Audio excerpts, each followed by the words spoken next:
আলাউদ্দিন আজাদ বাংলাদেশের সাহিত্যের অন্যতম একজন জনপ্রিয় কবি। তার বিখ্যাত গল্প গ্রন্থ হলো 'ধানকন্যা', 'জেগে আছি', 'মৃগনাভি', 'উজানে তরঙ্গ', 'অন্ধকার সিঁড়ি'।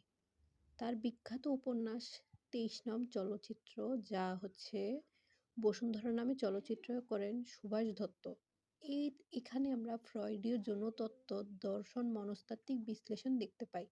তাছাড়া 'কর্ণফুলী', 'ক্ষুধা আশা' তার অন্যতম বিখ্যাত উপন্যাস। তার নাটক হচ্ছে বিখ্যাত নাটক আমরা দেখতে পাই 'নরকে লাল গোলাপ', 'মায়াবী প্রহর', 'মরক্কোর জাদুঘর', 'নিঃশব্দ যাত্রা'।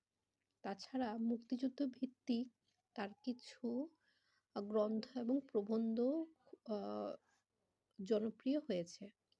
তার বিখ্যাত কাব্যগ্রন্থ 'মানচিত্রের' একটি কবিতা হলো 'স্মৃতিস্তম্ভ', আ যা হাসান হাফিজুরের বইয়ে ১৯৫৩ সালে হাসান হাফিজুরের বইতে সংকলিত হয়। আ সে কবিতার বিখ্যাত লাইন হলো, "স্মৃতির মিনার ভেঙেছে তোমার, ভয় কি বন্ধু?"